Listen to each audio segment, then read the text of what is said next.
buhay o kabiguan, ng ligaya o lungkot. Kaya marapat lamang na tanggapin si Jesus bilang tagapagligtas at Panginoon. At matapos yun ay panariwain ang katapatan at paglapit sa Kanya bawat araw o day by day. Ang day by day ay naglalayong umalalay sa pang-araw-araw na pamumuhay. Narito po si Kuya Ed Lapis sa mensaheng pinamagatang The Power Within.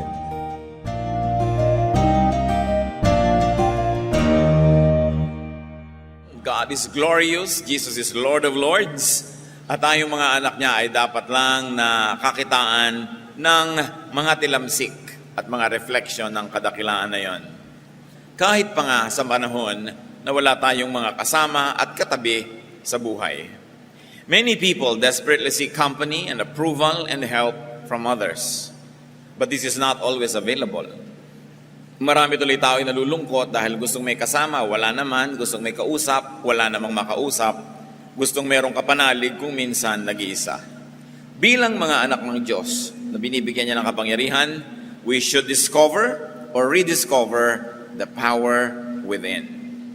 Ang isa sa mga pinakamagandang discoveries ng tao ay kanyang muling malaman at ma-realize na may kapangyarihan na nasa kanya mismong kalooban. Ama namin, salamat sapagkat kayo Diyos na makapangyarihan and that you have given us power within us.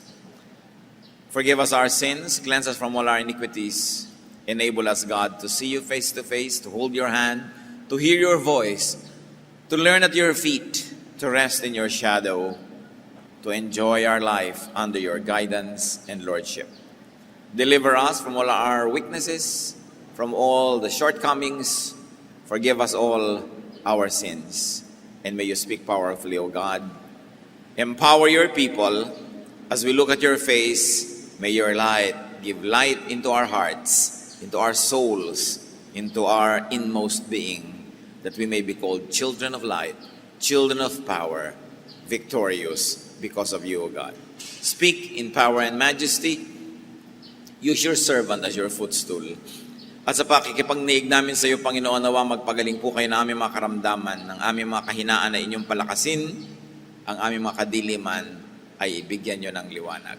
Salamat sa inyo, Ama. Dinadalangin namin ng lahat ng ito. May pasalamat at pagsamba sa ngalan ng iyong anak na si Jesus, aming Panginoon at tagapagligtas. The power within.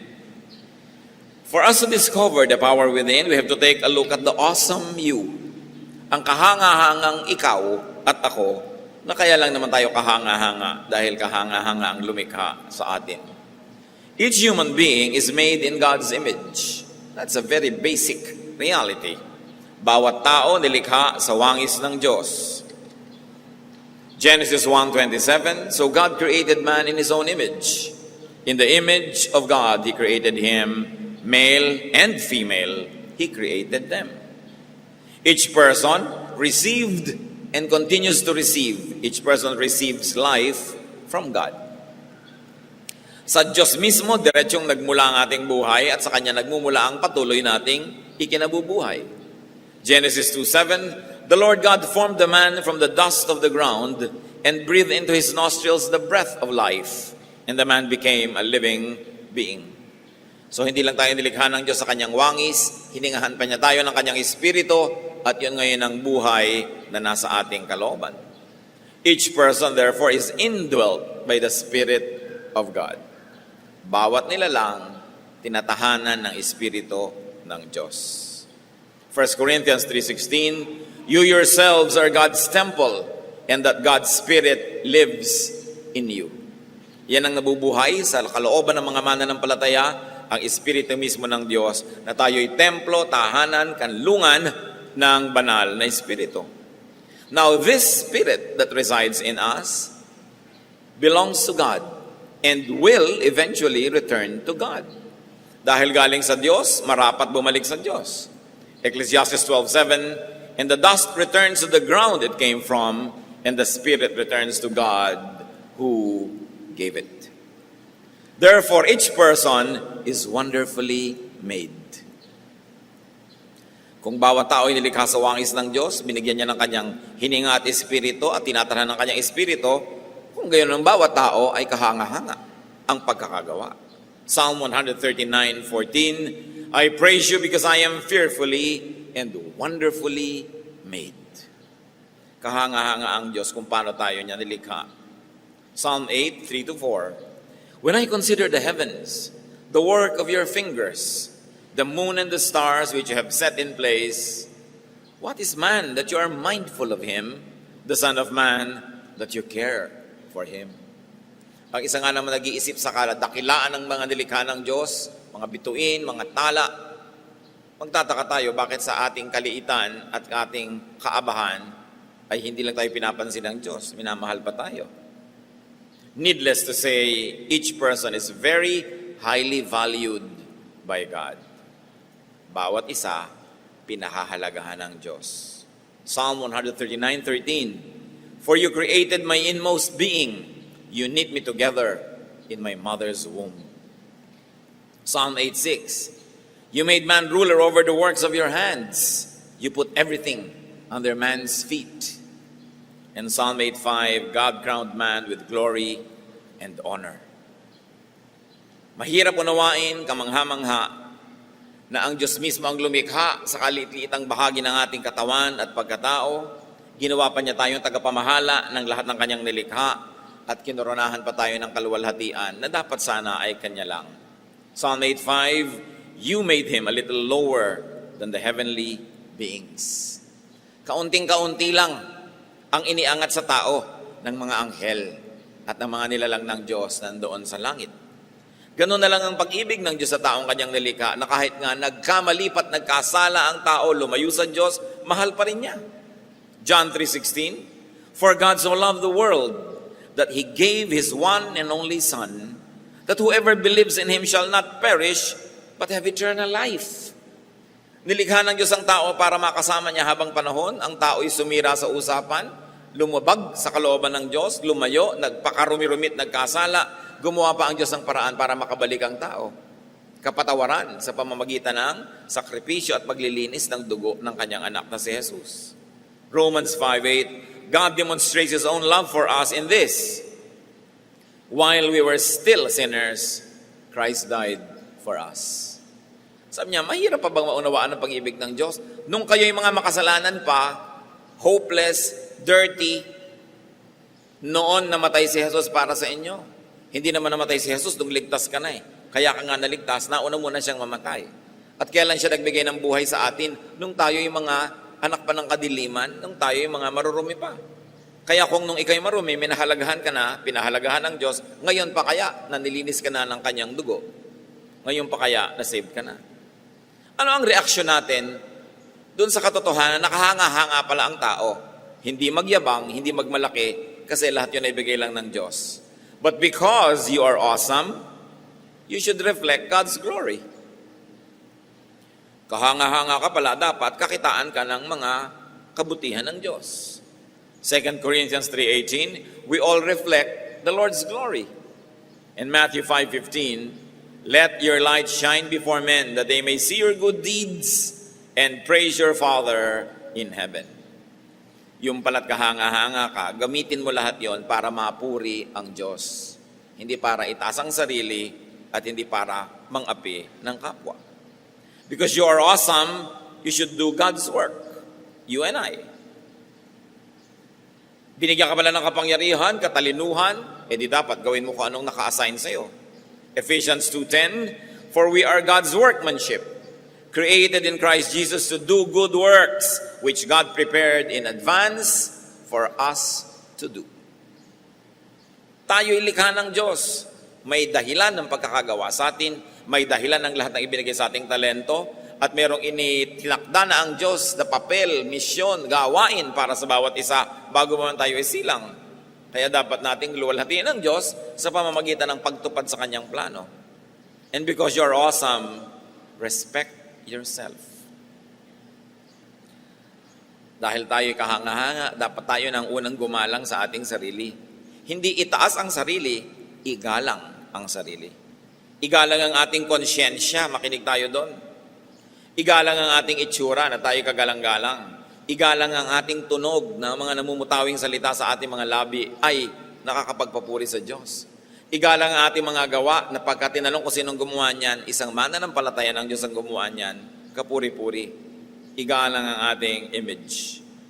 And when you respect yourself, people will automatically respect you.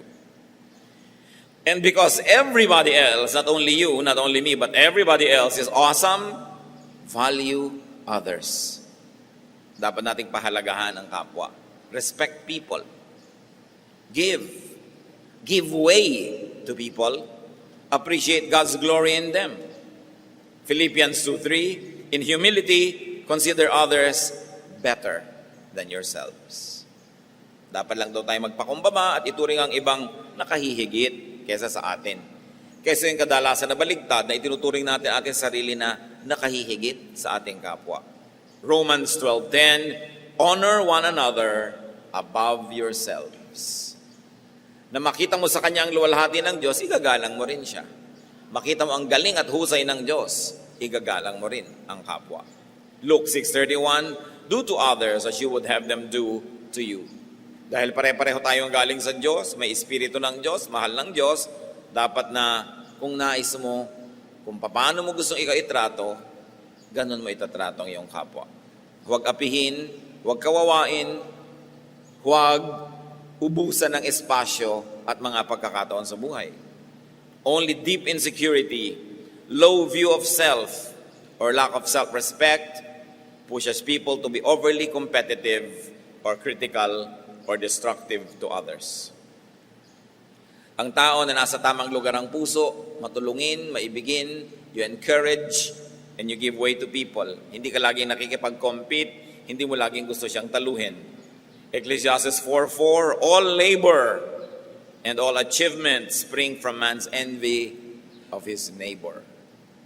Napakarami daw ng mga pagsisikap at pagtatrabaho, ginagawa lang dahil inggit ka lang sa kapitbahay mo. Katulad na lang pataasan ng tallest building in the world, kahit ang hirap-hirap gawin. Para ikaw ang maging tallest building, contest, pabilisan, pagandahan, everything, gusto mo ikaw ang panalo. Because you're awesome, and this is what I really like to emphasize, brothers and sisters, be at peace with yourself. Kailangang makipagkaibigan ka sa iyong sarili at huwag mong awayin ang sarili mo. Tanggapin mo ang sarili mo. Bagamat marami tayong mga kulang at mga kapintasan, sisimulan natin ang pagtanggap sa sarili at pagkatapos may project tayo na improvein ang sarili. Because you're awesome, celebrate your strengths. You must first be at peace with yourself. Kailangan tahimik tayo dyan. Hindi natin ginagera ang sarili, then you celebrate your strengths. Bawat tao may katangian. Huwag kang mainggit sa katangian ng iba, ipagdiwang mo, gamitin, i-develop ang iyong mga kalakasan at katangian. 1 Corinthians 12:7, to each one the manifestation of the Spirit is given for the common good. Bawat tao niregaluhan ng Diyos ng kakayahan para iambag niya sa kanyang pamilya, sa kanyang komunidad, sa lipunan, sa kanyang bayan, sa buong humanidad, sa church. At nang makita niya ang tunay niyang lugar at makita niya ang tunay niyang halaga. Ang tao ay nagkakaroon lang ng halaga kung yung mga magaganda, katangian at kalakasan at karunungan na ibinigay sa kanya ng Diyos ay itinutulong na niya, iniaambag niya sa ikabubuti ng higit na nakararami at hindi lang para sa sarili. Sabi, to each one is given the manifestation of the Spirit for the common good. The gifts and the talents given to you by God were meant to be contributed to the betterment of your environment, of your surroundings, of the people around you. Dapat lahat ng tao na tumukuros ang landas sa atin, mga tao na nakakasalamuha, nakakasama at nasasangkot sa atin, ay nag-i-improve dahil sa ating impluensya. Tumataas ang kalagayan dahil sa ating pagbibigay at pagpaparaya. Dumudunong lalo dahil sa ating mga ambag. Lumalakas dahil sa ating pagpapalakas sa kanila. Yan ang papel natin sa buhay, to edify each other, to help each other. Therefore, employ your strengths. Kung ano man ang mga kakulangan natin, pilitin mong lampasan yon, pilitin mong ilayo ang mga boundaries na pumipigil sa'yo, push, and then accept your limits and work with them. Work within them. May mga limitasyon, pero sa practice, sa pag-aaral, nawawala, nababawasan, lumalaki ang ating bakuran dahil sa pagsasanay.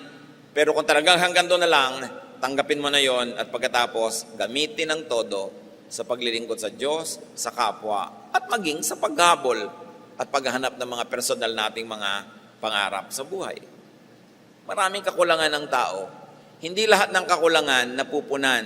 Hindi lahat ng wala inilalagay ng Diyos. At hindi lahat ng mga mahirap inaalis niya. Si Pablo, na napakadakila, na guro, mangangaral at soul winner, may mga kapintasan at kakulangan na idinadalangin niya sa Diyos na tanggalin para lalo pa siya maging effective. Pero hindi tinanggal. 2 Corinthians 12, 7-9. To keep me from becoming conceited because of these surpassingly great revelations, there was given me a thorn in my flesh, a messenger from Satan to torment me. 3 times I pleaded with the Lord to take it away from me, but He said to me, my grace is sufficient for you, for my power is made perfect in weakness. Therefore I will boast all the more gladly about my weaknesses, so that Christ's power may rest on me. Sabi ni Pablo, merong nagpapahirap sa akin, nagbibigay ng limitasyon, isang maaring kapintasan, kahinaan. 3 beses kong ipinagmakaawa sa Diyos na tanggalin niya. At ang lalong guminhawa ang buhay ko, lalo ako maging effective. Pero sabi niya, minabuti ng Diyos na huwag tanggalin. Maaaring yan ay dahil sa napakaraming ibinigay sa akin ng Diyos na galing. At pag natanggal pa ang mga kapintasang ito, baka naman ako yumabang na tuloy. Kaya mabuti ng merong kahinaan, may kapintasan, nagiging check para hindi ako mabuso at huwag akong sobrang humanga sa sarili na magiging number 1 na hadlang para maging effective minister of God. Kaya sabi niya, kaya ipagmamalaki ko pa ngayon ang aking mga kahinaan. Dahil sa kabila ng kahinaan ko, sa katunayan, dahil sa mga kahinaan ko, lalong nakikita ang lakas ni Kristo. Nakitang-kitang si Kristo ang gumagawa. Dahil may weakness ako, ba't nagagawa pa rin yan? Lalong natataas si Kristo. So niya, hindi ko nahahangarin pang alisin yung mga kahinaan na yun. Pero tatandaan nyo, yung mga pwedeng alisin, ipanalangin, tanggalin natin. Pero matapos yun, kung gusto ng Diyos na nandyan talaga yan, anong gagawin natin? Tatanggapin natin hindi lang ating mga kahinaan at kapintasan, kundi kahinaan at kapintasan din ng ating kapwa. Siyempre, si Paul bilang isang leader, hinahangaan ng marami, sinusundan, pinakikinggan. Yung mga thorn in the flesh na yon, siguro nakakabagal sa pagsunod ng iba, nakaka-offend pa siguro sa iba, o kaya ay nakakapagpahina ng kanyang ministry. Pero ang mga sumunod din sa kanya, tinanggap na lang yon. O sige, may thorn sa flesh, itong si Paul. Hindi naman kasi sinabi sa atin kung ano yun eh. Pero dahil effective naman siya, ibang mga lakas niya nagagamit para tayo'y paglingkuran, tayo'y turuan, tayo'y akayin, tatanggapin na rin natin yung mga thorn na yon kasi hindi naman inaalis ng Diyos. At yan ang mga kapatid, ang isa sa mga pinakamagagandang regalong pwede natin ibigay sa isa't isa. Tanggapin yung mga thorn nila na hindi pwedeng tanggalin. Yung nandun na at Diyos ang naglagay at ayaw niyang alisin, tanggapin natin. The gift of our unconditional acceptance can enable a person, no matter how many thorns he has in his flesh, to do wonders in the name of God. And because you are awesome and you have great power within you, accept and enjoy inevitable and momentary aloneness. This is the heart of the matter, mga kapatid, na gusto kong bigyan natin ng pansin ngayon. Sapagkat tayo pala ay anak ng Diyos, nasa atin ang Espiritu ng Diyos. Nilikha tayo sa wangis ng Diyos. Tahanan tayo ng Espiritu ng Diyos. Meron tayong kapangyarihan. Dapat nating tanggapin at hanggat maaari, enjoyan pa yung mga paminsan-minsan o mga di maiwasan na pag-iisa sa buhay. Maraming pag-iisa. Lalo ngayon, mahigit 10 milyon ang OFWs. E di kung yung asawa wala, di may 10 milyong asawang nag-iisa. May 10 milyong ina na naiinip, nalulungkot, 10 milyong ama, o ilang milyong kapatid ang naiinip para sa kanilang kapatid na wala, ilang milyong anak yon. Yun pa lang, lumilikha ng maraming pag-iisa. Maraming pag-iisa sa buhay. Minsan ang dami mong anak, nasa abroad lahat. At mabuti ng mabuti kung nagpapadala ng sustento, pero kung ano pa man, nag-iisa ka pa rin. Kasi wala ka rin kasamang physically na karamay. Merong hindi nga abroad, pero nasa Bohol, nasa Bukidnon, nasa Baguio, magkahiwalay ang mga nagmamahalan sa buhay. Nag-aaral sa Maynila, o sa Lipa, o sa Bacolod, nakadorm. Maraming pag-iisa. At sa pag-iisa na yan, dapat nating maalala yung power within. Yes, people are social beings, especially Filipinos. We are groupies. We like to be surrounded by people. And yes, the Bible teaches and exemplifies the value of being in a group, of having companions, the desirability of having people around you. But the Bible also teaches and exemplifies the strengthening value of being alone. The strengthening value of being at peace with oneself. Bagamat itinuturo ng Biblia na mabuting may kaibigan ka, may kasama ka, merong unity, pero marami ring katuruan at halimbawa sa Biblia ng mga taong nalinis, naliglig, nasala, napalakas dahil sila'y napag-isa. Maraming value. Halimbawa, huwag na tayong lumayo. God is alone. Nag-iisa naman ang Diyos 2 Samuel 7:22, How great you are, O sovereign Lord! There is no one like you, and there is no God but you. That alone tells us that God is in a class by Himself. So wala siyang kabarkada, wala siyang kasama. Maaring may mga anghel, maaring may mga tao na nakakapiling siya, pero iba siya, nag-iisa. At nakikita natin yung example na hindi naman niya inireklamo ang kanyang pag-iisa. Man was created alone. And although God said that man should not be alone, binigyan niya ng partner, pero marami pa ring aloneness in spite of that. Each man is born alone, and each man will report to God alone. Romans 14:12, each of us will give an account of himself to God. Kahit may kasama ka sa paggawa ng kasalanan, pagharap mo sa Diyos, mag-isa ka rin magsusulit. Ang Panginoong Jesus, Luke 5:16, Jesus often withdrew to lonely places and prayed. Ang lakas ng Panginoon kadalasan nanggaling sa kanyang pag-iisa. Pag-iisa kasama ang Diyos. Luke 9:18, Jesus was praying in private. Mark 1:35, very early in the morning, while it was still dark, Jesus got up, left the house, and went off to a solitary place where he prayed. Maagang maaga, iiwan niya yung bahay na may mga tao, pupunta siya sa malayong hardin, mananalangin siya mag-isa. Mark 4:1, Jesus was led by the Spirit, and may I add alone, into the desert to be tempted by the devil. You know that Jesus carried the cross alone, and Jesus died alone. And that could have been His strength, being alone. Walang panggulo. Makakaya kaya niya yung krus na dalhin sa bundok ng Kalbaryo kung may siyang katuwang? Baka iba-iba ng gustong puntahan yun. Iba-iba ng speed.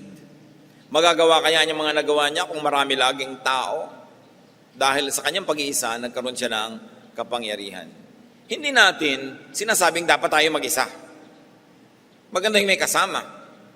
Pero kung hindi mo na maiwas at nag-iisa ka na, dapat tanggapin mo yon at alalahanin mo ang napakaraming dakilang babae at lalaki sa Biblia, maging si Jesus, maging ang Diyos, na may mga pag-iisa. Hindi natin dapat laging takbuhan, takasan ng pag-iisa, kung iyon ang makakapagpalinis sa ating kaluluwa, makakapagpalakas sa ating loob, makakapagpatibay sa atin. O kaya, dapat mo lang talagang tanggapin kasi malayo yung mga gusto mong tao, anong gagawin mo? Great men and women were purified, strengthened, and enlightened in their moments of aloneness. Jacob wrestled with God alone and in fact won the match. Moses received all the great teachings of God when he was alone. Even the so-called prodigal son realized his sorry state when he was thinking by himself.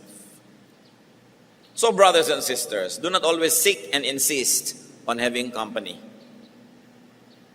Huwag natin laging dapat hanapin, ipagsiksikan, at gawing requirement na may kasama, especially when you have to pay a very high price for it.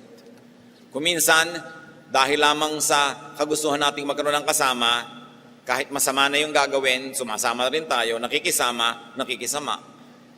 Sa kagustuhan lang natin magkaroon ng kausap, sometimes we get into any compromise. Kaya kung mapapasama ka lang, mabuti pa mag-isa ka na lang. Dadaling ka sa masama, i-influensyahin ka sa masama, hayaan mo na mag-isa ka. It happened to every great man and woman in the Bible. 1 Corinthians 15:33, do not be misled. Bad company corrupts good character. Hindi tayo dapat na malito at madaya. Ang masamang kasama, sumisira sa ating pagkatao. Proverbs 25:24, better to live on a corner of a roof than share a house with a quarrelsome wife. Sabi, mabuti pa, tumira ka na lang doon sa may bubong kaysa nandun ka sa loob ng bahay, tas away lang kayo ng away ng asawa mo. At siyempre, hindi lang asawa pinag-uusapan dito. You can generalize this and say, kung magulo lang ang samahan, sikapin mo mag-isa. May mga kabarkada ka, ang gulo-gulo, mag-isa ka na lang. Gumugulo dahil ang dami mo laging kabakas, ang dami mo laging kasosyo, nag-aaway-aaway lang kayo, ikaw na lang para tahimik. Dahil kuminsan, dahil may kasama tayong tao, we miss our one-on-one with God. Nalilimutan at nawawala yung pakikipagniig ng solo sa Diyos dahil lagi tayong naliligid ng tao. At dahil mahalaga pala ang pag-iisa, at si Jesus ay pinalakas ng Diyos sa kanyang pag-iisa, at maraming pagpapala na naghihintay sa mga panahon ng pag-iisa, dapat din nating igalang yung privacy ng kapwa. Siya naman ang kung gusto mapag-isa, pagbigyan natin. Gusto niya munang manahimik sa kwarto, hayaan mo. Gusto niya kuminsan lumakad mag-isa, basta't safe, hayaan mo lang. Kuminsan may dalawang tao, kaya mag-asawa yon, kaya lovers, kaya magkaibigan, gusto nila mapag-isa para sila makapag-usap, huwag kang laging sumama. Hindi lagi dapat sumasama ang loob natin pag hindi tayo inimbita.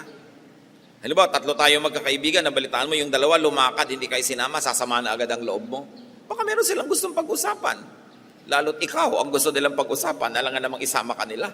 No? So, hayaan mo na lang sila muna, hindi ka na nga isinama, maninita ka pa. Hoy, lumakad pala kayo, hindi nyo ako inimbita. Hindi ka na nga sinabihan eh, di tanggapin mo na lang na may mga time na mag-iisa ka talaga. Psalm 46:10, be still and know that I am God. Sa ating pag-iisa, sa ating pananahimik, mayroong magandang pwedeng mangyari. Madinig natin ang mahina na tinig ng Diyos. Bihira ang Diyos sumisigaw. Madalas bumubulong lang. Kaya dapat tahimik ka para marinig mo siya. Isaiah 40:31, those who wait on the Lord shall renew their strength. They shall mount up with wings like eagles. They shall run and not be weary. They shall walk and not faint. Yung mga napag-iisa, nakikipagniig sa Diyos. Ano man ang dumating na hirap, nagkakaroon sila ng lakas. Dahil meron silang panahon ng pakikipagniig sa Diyos. Alone doesn't have to be equated with being lonely. Maaring sa iyong pag-iisa, doon ka lang makapag-isip-isip, makapagbulay-bulay. There is so much separation in life. What do? You can complain, you can suffer, or you can adjust. Like a wise and gifted child of God. Turn a disadvantage into an advantage. And if you are alone, you can turn it into an advantage. You can focus on what you have to do. You can do what you can do that you cannot do when people are present. And one of the most important things is to rediscover a beautiful relationship with God just between you and God, one-on-one. Ano ang mga panahon ng ating mga pag-iisa? At sa katunayan, itutuloy natin ang mensaheng ito mamayang second service. Ano mga dapat mong gawin sa mga gabing natatakot ka, hindi ka makatulog, o takot kang makatulog dahil baka hindi ka na magising, mga gabing parang kay haba-haba at napakalungkot, yan naman mamayang second service. Magkakambal kasi yan. Pero ang mahalaga ngayon, mga kapatid, isipin natin, ang pag-iisa, hindi kailangan laging ireklamo. May asawa ka, matagal kayong mag-asawa, tapos gumraduate na siya, nauna na, pumunta na sa Panginoon, di nag-iisa ka ngayon, hanapan mo ng pagpapalayan, kaysa patayin mo ang sarili mo sa lungkot. Hanapan mo ng blessing, may magagawa ka ngayon na pwede mong konsentrata na nung araw ay hindi mo magawa. Dahil nandun siya, hindi naman siya abala. Pero dahil nandun siya, siyempre inuna mo, ngayon pwede mo namang gawin. Maaring may bahagi ng iyong pagkatao na hindi mo nabigyan ng pansin noon, napalaguin, pansinin, pagbigyan, na ngayon na wala ka nang masyadong isasaalang-alang na partner, pwede mo nang gawin yon. Sa mga ang kapartner sa buhay ay nauunang pumupunta sa Panginoon, dapat din yan na ating matingnan na pagbibigay sa iyo ng Diyos ng pagkakataon para lumaya ka at magawa mo yung mga hindi mo nagawa ng may mga ibang lagi kang kasama at laging i-consider. Kaya ang mga nabubiyuda natin mga magulang, lolo't lola, hindi natin dapat yan nabigyan ng sobrang responsibilidad. Pagbabantayin mo ng mga apo, ng mga anak, ng bahay, ng tindahan, ng kung ano-ano, di nakatali na naman sila. Hindi na naman nila magagawa yung gusto nilang gawin. Kaya maaari nating tingnan yan mga kapatid, bagamat kuminsan ay malungkot na tingnan ng ganung paraan, pero isang uri din ng kalayaan. Na yung mga sobra tayong attached ay nauna na sa Panginoon, ngayon you are free to be attached to God alone or to follow your dreams, to do what you have always aspired for that you have never done. Bago bawian ka ng Diyos ng pang mundo na ito na buhay, ay magawa mo yung mga hindi mo nabigyan ng pansin. Marunong ang Diyos kaysa sa lahat. At kung meron tayong mga mahal sa buhay na nauna sa atin, totoo nakakalungkot, mas masarap kung nandyan sila, pero ano magagawa mo kung nandun na yon? Tanggapin yon, tanggapin ang dealing ng Panginoon and turn it into a blessing. Dahil hindi din naman magtatagal. Halimbawa, nabiyuda ka na, hindi ka naman siguro makakaranas pa ng 100 taon pa na biyuda o biyudo bago ka sumunod at pumunta sa Panginoon. Sandali din lang naman yan. So, huwag sayangin. Turn it into a blessing. Because with the touch of God and the Spirit of God, even aloneness can be such a blessing. Ama namin sa langit, napakarami po sa iyong mga anak ang nagdurusa dahil nag-iisa, naiinip, hindi kontento, nababalisa. Ituro mo sa amin, Panginoon, na tanggapin ang dapat tanggapin. Huwag naming i-sacrifice ang aming morality, ang aming ibang mga katangian para lang magkaroon ng kasama na kahit sino na lang. Turuan mo kami, Panginoon, na laging pahalagahan kayo at sa mga panahong hindi namin maiwasang mapag-isa, teach us to rediscover you, the joy of fellowshipping with you. Magbulay-bulay tayong mga kapatid, manalangin ng sumandali, tahimik, at pag-isipan nating mabuti ang mga maaaring kapangyarihan na available sa bawat isa dahil ang Espiritu ng Diyos ay nasa atin. Marami tayong gawing application, marami tayong pwedeng malampasan because the Spirit of God lives in you. Discover the power within. Lord, listen to your people as each one prays silently. Let's be alone with God in silence.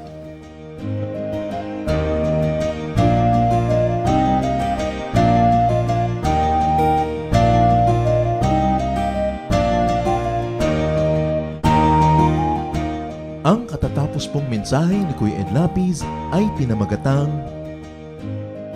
The Power Within.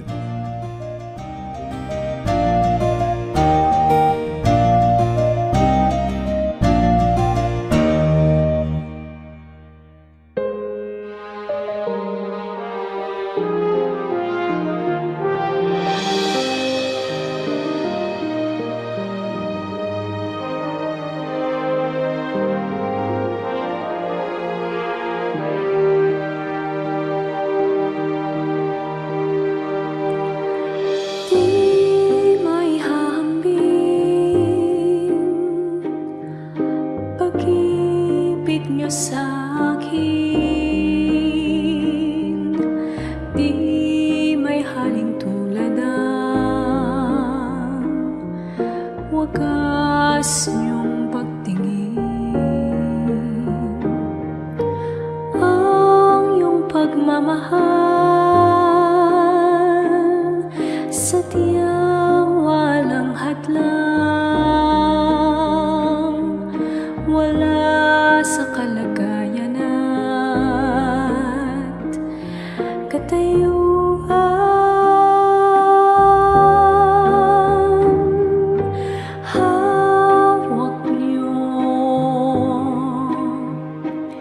Aking kamay,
wagas niyong pagtingin, ang iyong pagmamahal, sadyang walang hadlang, wala sa kalagayanan, katayuan.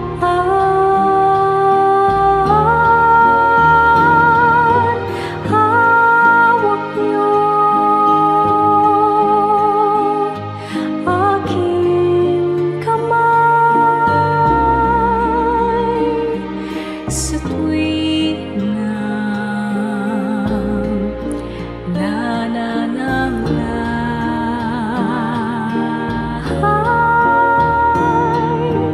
at sa tuwing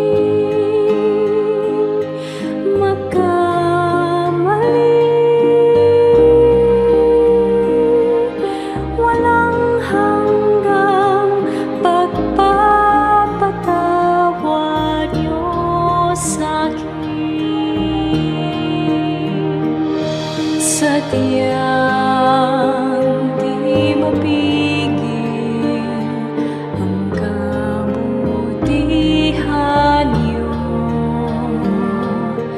kahit tumigil pag-ikot ng mundo. Sa'king kahinaan di magbabago, pag-ibig niyo sa'kin laging naririto.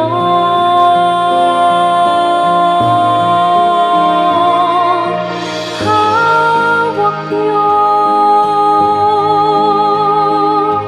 aking kamay sa tuwing nananamlay,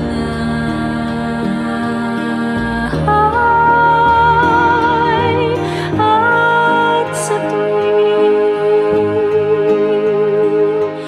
magkamali, walang hanggang pagpapatawad niyo sa'kin. Hawak niyo aking kamay sa tuwing nananamlay,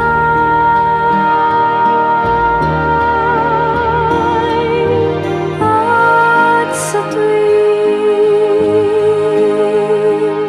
magkamali, walang hanggang pagpapatawad niyo sa'kin.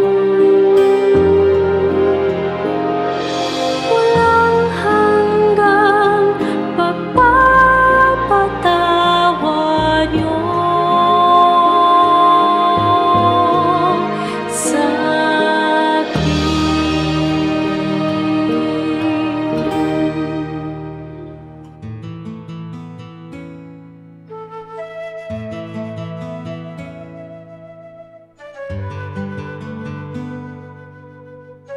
Bakit mahilig tayo sa Last Supper as home decor?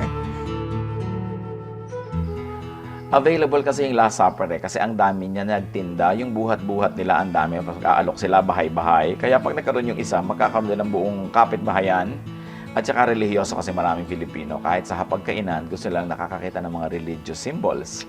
At ano pa nga naman ang pinakabagay sa hapagkainan, kundi yung Last Supper depiction in painting or in other forms of art.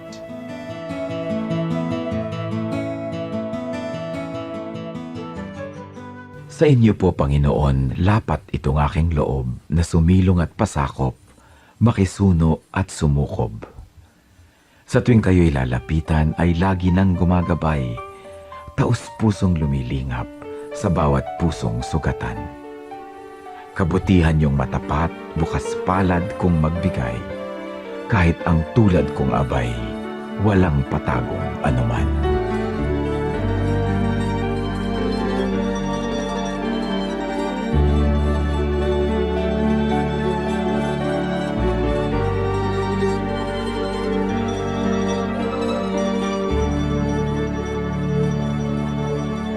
Bitiran natin mo sa pagsikat ng araw, maging sa karilagan ng takip siling, at sa kandili nyo ako'y hindi maliligaw. Datnan man ng unos sa lalim ng dilim. Kung sisikapin kong bilangin ang mga bituin, isa-isahin ko man bato sa buhangin, walang makahihigit sa lawak ng iyong pagtingin, sa kalinga niyo pagmamahal sa akin. Alleluia, Alleluia, Alleluia, Alleluia, Alleluia, Alleluia,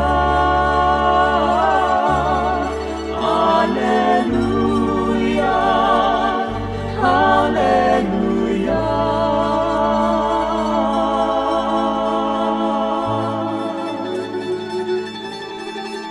Ang tanging nais ko'y purihin ka sa magdamag, makasama ka maging sa aking hatid. Ako'y nagagalak sa kaligtasan niyo't habag, pagkat paglapit ko, ngiti ang iyong batid. Alleluia, Alleluia, Alleluia, Alleluia, Alleluia, Alleluia.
karapat-dapat.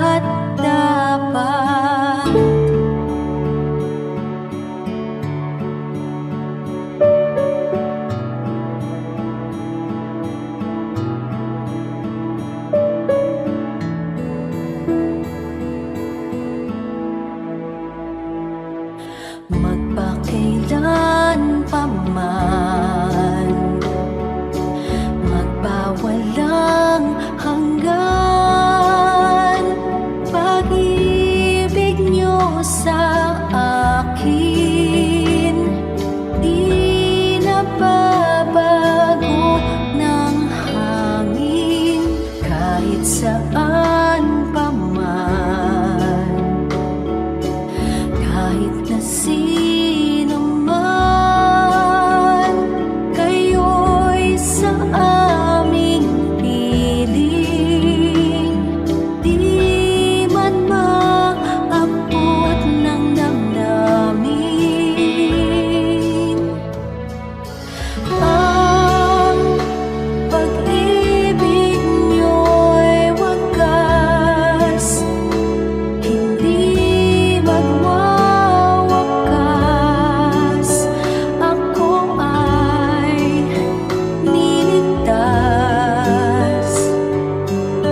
Oras na po para pansamantalang magpaalam ang programang Day by Day. Tayo po'y magsama-sama tuwing ika-6 hanggang ika-7 ng umaga, araw-araw. Magandang umaga po at mabuhay ang Panginoong Hesus!